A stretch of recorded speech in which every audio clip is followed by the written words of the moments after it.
Hello guys, welcome back to my channel. അപ്പോൾ ഇന്ന് ചപ്പാത്തി ചൂടോടെ ചുട്ടുകൊണ്ടിരിക്കുകയാണ് കേട്ടോ. അപ്പോൾ ചപ്പാത്തിക്ക് എന്തായാലും നല്ലൊരു കറി വെക്കാമെന്ന് ഞാൻ കരുതിയിട്ടുണ്ട്. അപ്പോൾ എനിക്ക് മാത്രം മതിയായതുകൊണ്ട് ഞാൻ ഈ തക്കാളിയും അതേപോലെ തന്നെ സവാളയും കൊണ്ട് സിമ്പിളായിട്ട് ഒരു കറി ഉണ്ടാക്കും. അതേപോലെ തന്നെ നല്ല ടേസ്റ്റി ആയിട്ടുള്ള ഒരു കറിയാണ് കേട്ടോ ഉണ്ടാക്കുന്നത്. അപ്പോൾ ഇത് എങ്ങനെ ഉണ്ടാക്കുന്നതെന്ന് നോക്കാം. ഞാൻ ഒരു അര സവാള മാത്രമേ എടുത്തിട്ടുള്ളൂ കേട്ടോ. അപ്പോൾ ഇത് നീളത്തിൽ നമുക്ക് അരിഞ്ഞിടാം. അപ്പം ഞാൻ ഇങ്ങനെ നീളത്തിൽ അരിഞ്ഞിട്ടിട്ടുണ്ട്. അര സവാള ആയതുകൊണ്ട് ഇത്രയേ ഉള്ളൂ കേട്ടോ. ഇനി അടുത്ത തക്കാളി, ഞാൻ ഒരു തക്കാളി എടുക്കുകയാണ്. അത് നമുക്ക് നീളത്തിൽ അരിഞ്ഞിടാം, അല്ലെന്നുണ്ടെങ്കിൽ ക്രോസ് ചെയ്ത് അരിഞ്ഞിടാം കേട്ടോ. അപ്പം ഞാൻ ഇപ്പോൾ ക്രോസ് ചെയ്താണ് അരിഞ്ഞിടുന്നത്. എനിക്ക് ചപ്പാത്തി പൊതുവേ അങ്ങനെ ഭയങ്കര ഫേവറേറ്റ് ഇല്ലെങ്കിൽ കറി സൂപ്പറായിട്ടിരുന്നാൽ നമുക്ക് ചപ്പാത്തി ഇരിക്കാൻ എന്തോ ഒരു ഭയങ്കര ഇഷ്ടമാണല്ലേ. അപ്പോൾ ഞാൻ സവാളയും തക്കാളി ഈ രീതിയിൽ അരിഞ്ഞെടുത്തിട്ടുണ്ട്. ഇനി നമ്മളെ പാൻ ചൂടാകുമ്പോഴത്തേക്ക് നമുക്ക് എണ്ണ ഒഴിച്ചു കൊടുക്കാം. എണ്ണ ഒഴിച്ചു കൊടുത്തതിന് ശേഷം ഇതിനകത്ത് കടുക് ഇട്ട് കൊടുക്കാം കേട്ടോ. കടുക് ഇട്ട് നല്ല രീതിയിലൊന്ന് പൊട്ടി വരണം. അപ്പോൾ ഇത് നമ്മുടെ കടുക് പൊട്ടി വരുന്നുണ്ട്. ഇനി നമുക്ക് ഇതിനകത്തോട്ട് നമ്മൾ നേരത്തെ അരിഞ്ഞ് വെച്ച സവാളയും തക്കാളിയും കൂടി ഇട്ട് കൊടുത്ത് നല്ല രീതിയിലൊന്ന് വരട്ടി എടുക്കാം.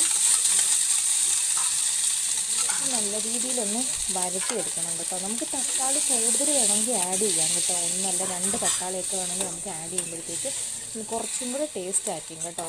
അപ്പം ഞാൻ നിങ്ങൾ എന്തായാലും ഈ ഒരു കറി മസ്റ്റായിട്ടൊന്ന് വെച്ച് നോക്കണം. നല്ല ഞാൻ മുമ്പും വെച്ചിട്ടുണ്ട്, എനിക്ക് നല്ല ഇഷ്ടപ്പെട്ടിട്ടുള്ളൊരു കറിയാണ്. ഇതിനകത്തോട്ട് നമുക്ക് മഞ്ഞൾപ്പൊടി ഇട്ട് കൊടുക്കാം.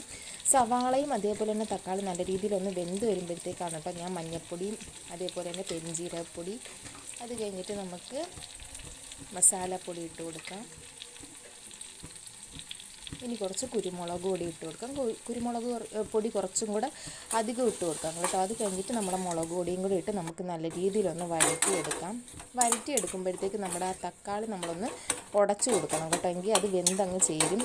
അപ്പം കുറച്ചും കൂടെ ഒന്ന് ടേസ്റ്റാണ്. അപ്പോൾ ആ തക്കാളി നമ്മളൊന്ന് ഉടച്ച് കൊടുക്കണം അതിൻ്റെ കൂടെ തന്നെ. ഞാൻ തക്കാളി നല്ല രീതിയിലൊന്ന് ഉടച്ചു കൊടുക്കാം കേട്ടോ. നമ്മൾ 2 തക്കാളിയൊക്കെ എടുത്താൽ കുറച്ചും കൂടെ കറിയാണ്. അതേപോലെ നമുക്ക് ആളുകളുടെ എണ്ണം അനുസരിച്ച് നമുക്ക് കൂട്ടിക്കൊടുക്കാം, സവാളയുടെയും തക്കാളിയുടെയും ഒക്കെ എണ്ണം. അത് കഴിഞ്ഞിട്ട് നമ്മളത് ഉപ്പിട്ട് കൊടുക്കാം കേട്ടോ. പാകത്തിന് ഉപ്പിട്ട് കൊടുക്കാം. എന്നിട്ട് ഇത് നല്ല രീതിയിലൊന്ന് ഇളക്കി കൊടുക്കാം. അപ്പോഴത്തേക്ക് പകുതി വേവായിട്ടുണ്ട്. ഇതിനകത്തോട്ട് നമുക്ക് ടൊമാറ്റോ സോസ് ഒഴിച്ച് കൊടുക്കാം. അങ്ങനെ ടൊമാറ്റോ സോസും കൂടെ ഒഴിച്ച് നല്ല രീതിയിലൊന്ന് വഴറ്റിയെടുക്കണം. സിമ്പിളായിട്ട് നമുക്ക് പെട്ടെന്ന് ഉണ്ടാക്കാൻ പറ്റിയ ഒരു കറിയാണ് കേട്ടോ ഇത്. ഇതിന് ഉപ്പൊക്കെ കറക്റ്റാണോ എന്ന് ഞാനൊന്ന് നോക്കട്ടെ. അപ്പോൾ ഉപ്പൊക്കെ കറക്റ്റാണ് കേട്ടോ.